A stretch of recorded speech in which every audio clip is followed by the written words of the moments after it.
44.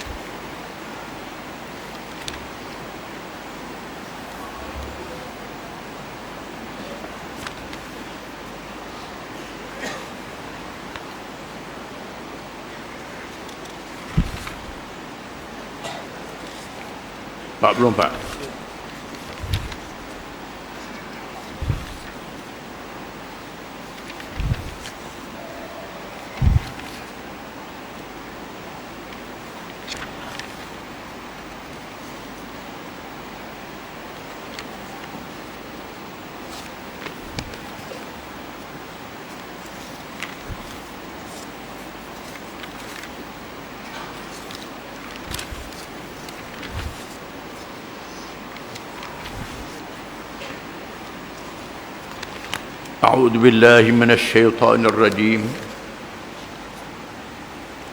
أتأمرون الناس بالبر وتنسون أنفسكم وأنتم تتلون الكتاب أفلا تعقلون واستعينوا بالصبر والصلاة وإنها لكبيرة إلا على الخاشعين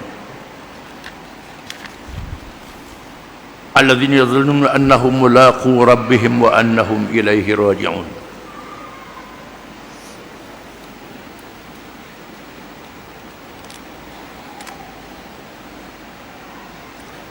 Maksudnya,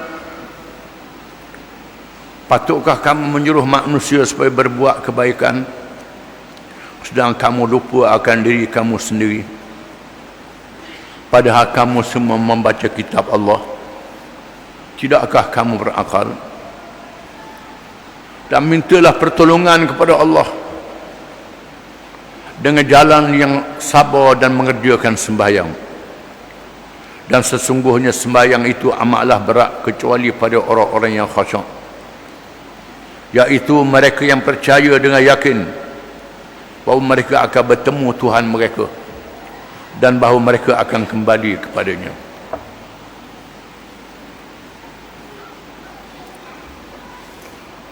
Ayat ini masih lagi menceritakan tentang Bani Israel. Bani Israel anak cucu Nabi Yaqub alaihi salam, yang dikenali dengan bangsa Yahudi. Allah Ta'ala lahirkan rasul-rasul ramai berkalangan mereka. Allah Ta'ala lahirkan bijak pandai cerdik ramai kalangan mereka. Banyak kalangan mereka yang kaya raya, tetapi mereka pula jadi bangsa yang paling jahat kerana sombong dan takabur. Hanya sedikit saja yang beriman, padahal mereka mengetahui tentang kelahiran Nabi Muhammad sallallahu alaihi wasallam. Disebut dalam kitab Taurat, disebut dalam kitab Injil. Kitab Taurat diturunkan kepada Nabi Musa alaihi salam, Nabi Bani Israel. Diturunkan kepada Nabi Isa alaihi salam, Nabi Bani Israel juga. Bahkan mereka mencari tempat hijrahnya Nabi akhir zaman. Sebahagian besar kalangan mereka bertemu dengan Madinah, dengan Yathrib. Yathrib ialah nama Madinah sebelum Madinah ataupun Taibah. Bumi yang subur dengan pohon kurma dan berbagai sayuran dan berbagai buahan yang lain pada kurma. Di tengah padang pasir yang kering, menandakan keberkatannya. Mereka melihat ini tanda tempat hijrahnya Nabi akhir zaman. Mereka berkumpul di situ, ulama-ulama dan pendeta-pendeta mereka memberitahu tentang Nabi akhir zaman. Aus dan Khazraj, dua kabilah Arab yang bercampur dengan mereka di Madinah, bila mendengar Nabi berdakwah di Mekah, Aus dan Khazraj sebagian besar kaum mereka masuk Islam. Akhirnya Nabi berhijrah ke Madinah. Mereka tengok dengan mata mereka sendiri Nabi akhir zaman ini. Mereka mendengar ayat-ayat Quran yang ditujukan pada mereka. Di antara kisah Nabi Adam yang kita baca sebelum ini disebut dalam Taurat. Padahal Nabi Muhammad dilahirkan di tengah padang pasir yang kering, jauh daripada mengaji dan belajar, menandakan Quran daripada Allah, macam kitab Taurat daripada Allah juga. Mereka mendengar, padahal mereka suruh orang tunggu Nabi akhir zaman ini. Atamuruna an-nasa bil birri wa tansawna anfusakum wa antum tatluna al-kitab afala taqilun. Tuhan tanya, adakah kamu suruh orang berbuat baik? Di antara berbuat baik itu menunggu kedatangan Nabi akhir zaman yang dijanjikan oleh Allah. Wa tansawna anfusakum, kamu lupa diri kamu sendiri. Wa antum tatluna al-kitab, padahal kamu membaca kitab. Afala taqilun, adakah kamu tidak berakal? Tuhan kata. Sebelum pada ini, wa talbisuna al-haqqa bil batil wa taktumuna al-haqqa wa antum ta'lamun. Kamu memakaikan kebenaran dengan kebatilan, di mana mereka sembunyikan kebenaran dengan kebatilan. Mereka hapuskan cerita zahir Nabi Muhammad di dalam kitab Taurat. Mereka selewengkan tanda Nabi Muhammad dalam kitab Taurat kepada pengikut-pengikut mereka yang buta huruf khususnya. Mereka kekalkan hukuman-hukuman yang ada dalam kitab Taurat. Babi tak boleh makan, arak tak boleh minum, hukum kisah, hukum hudud, serupa dengan Quran. Mereka tutupkan kebenaran dengan kebatilan, mengelirukan orang. Walaupun Nabi yang terdedah juga bagaimana Quran adalah kitab Allah macam kitab-kitab zaman dahulu. Afala taqilun, adakah kamu tidak berakal wahai orang-orang Yahudi? Sama firman Allah Ta'ala pada orang Islam. Ya ayyuhalladzina amanu lima taquluna ma la taf'alun, kabura maqtan indallahi an taqulu ma la taf'alun. Dalam surah As-Saff. Wahai orang-orang yang beriman, mengapa kamu bercakap apa yang kamu tidak buat? Sangat besar dosa dan akibatnya di sisi Allah orang yang bercakap apa yang mereka tidak buat. Sangat besar dosanya. Ayat ini dituju pada orang Islam berkenaan dengan jihad. Masa di Mekah, ketika ditukar dan ditindas, orang kafir jahat yang gagah, yang kuat ni tanya, bila lagi Tuhan nak suruh perang? Nak perang ada dah, kita peranglah, jahat ada lalu ni. Nabi kata sabar dulu. Bila pergi ke Madinah, Allah Ta'ala turunkan ayat jihad. Berasa takut pula dah, sayang nak tinggal anak bini pula. Macam mana ni? Jangan jadi macam orang Yahudi. Setelah mengetahui kebenaran, takut nak menegakkan kebenaran. Orang-orang Yahudi ini mengetahui tentang benarnya agama Islam, tetapi mereka tak setuju dengan Allah Ta'ala. Kerana Allah Ta'ala lantik Nabi akhir zaman di kalangan orang Arab, bukan kalangan bangsa Yahudi. Padahal orang Arab pun sepupu mereka juga. Orang Arab ni keturunan Nabi Ismail bin Ibrahim. Orang Yahudi keturunan Nabi Ishaq bin Ibrahim alaihimussalam. Anak beranak tula setelah beribu-ribu tahun. Tuhan pilih pula Nabi Ismail setelah orang Yahudi pada Bani Israel. Nabi Ishaq, Yaqub bin Ishaq. Itu kepunyaan Allah Ta'ala. Allah Ta'ala tahu siapa yang layak jadi Rasul. Tapi orang Yahudi ini sengaja demi kepentingan dunia, kerana dunia semata-mata mereka sanggup tak beriman dengan Nabi Muhammad sallallahu alaihi wasallam. Dan Allah Ta'ala dedahkan dengan adanya orang-orang Yahudi yang ikhlas. Di antaranya Abdullah bin Salam radhiyallahu an. Abdullah bin Salam bermimpi dengan mimpi yang benar. Mimpi yang benar. Dia berjalan di satu kawasan, ada tiang. Orang suruh naik di atas tiang, panjat tiang tu, ambil simpul tali yang ada di tiang itu. Dia memanjat tiang tu, lalu dia pegang simpul tali. Orang tu kata pegang kemah, pegang kemah simpul tali ni. Dan takbir mimpinya dia masuk Islam.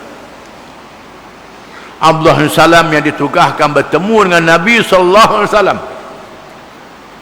Abdullah bin Salam seorang ulama Yahudi yang baca Taurat, mengetahui tanda kenabian ada pada diri Nabi sallallahu alaihi wasallam. Terus Abdullah bin Salam masuk Islam. Terus masuk Islam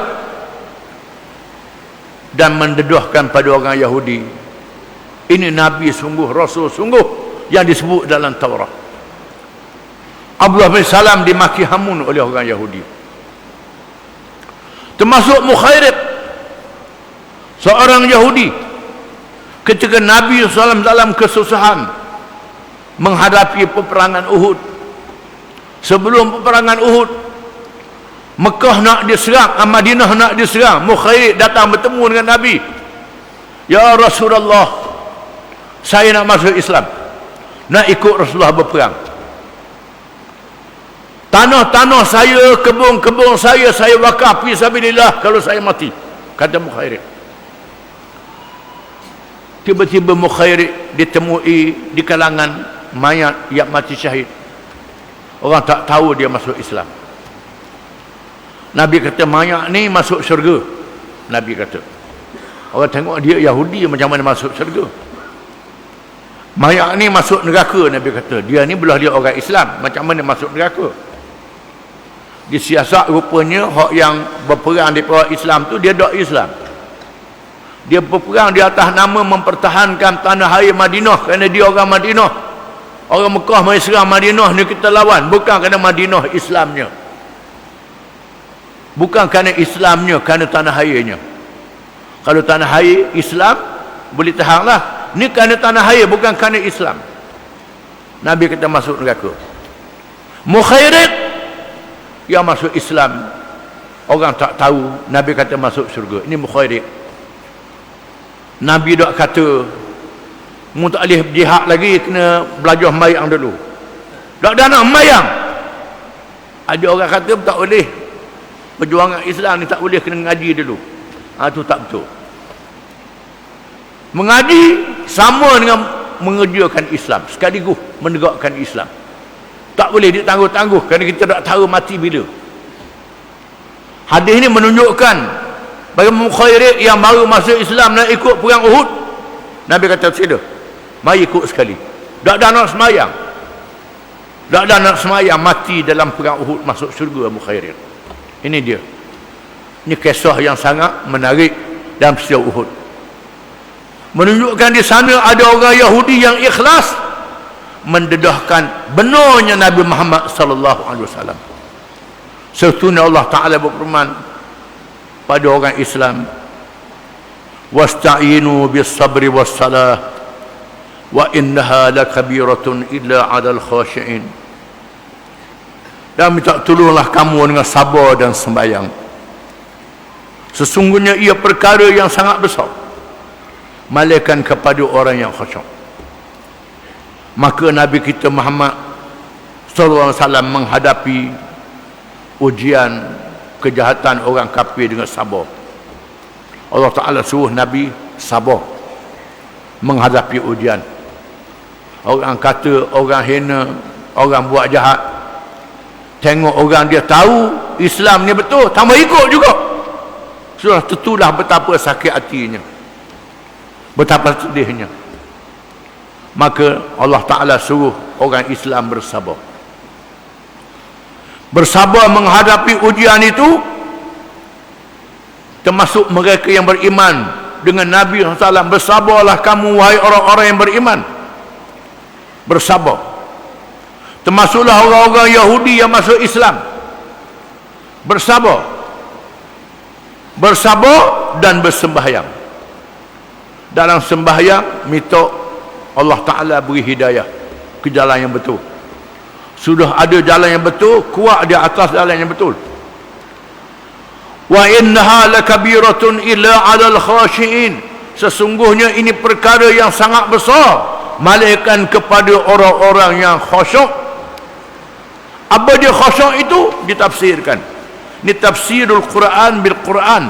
Quran yang menafsirkan Quran. Di sana ada ayat Quran ditafsirkan oleh Quran. Alladzina yadhunnuna annahum mulaqu rabbihim wa annahum ilaihi raji'un. Khusyuk itu ialah alladzina yadhunnuna annahum mulaqu rabbihim. Orang yang percaya mereka bertemu dengan Tuhan. Ini khusyuk. Kita semayang, kita percaya bertemu dengan Tuhan. Bukan saja bertemu masa semayang, bertemu selepas mati. Kita percaya selepas hidup ada mati, bertemu dengan Tuhan. Wa annahum ilaihi raji'un. Kamu mesti kembali pada Tuhan. Dengan kita ingat pada mati menjadikan khusyuk semayang. Khusyuk semayang ingat pada mati, bertemu dengan Tuhan. Bukan saja bertemu ketika menghadap Allah Subhanahu wa Ta'ala, dalam masa yang sama merasa tenang bila bertemu sungguh dengan Allah Subhanahu wa Ta'ala. Sembahyang dan sabar menolong kita dalam menghadapi ujian yang banyak di atas dunia ini. Sudah tentulah atas dunia ini banyak ujian. Ujian dalam tubuh badan diri kita sendiri, bisikan hati diri kita sendiri, waswas dalam hati diri sendiri, termasuklah kalangan keluarga sendiri yang lemah, termasuk masyarakat keliling kita yang mengganggu perjalanan hidup kita. Ini adalah ujian dalam kehidupan dunia. Termasuklah kesusahan hidup pada mereka yang miskin, termasuklah kesenangan pada mereka yang senang juga menjadi ujian. Maka sembahyang dan sabar adalah senjata dalam menghadapi semua ujian. Kalau kita baik, kita bersyukur. Kalau kita susah, kita bersabar. Wallahu a'lam.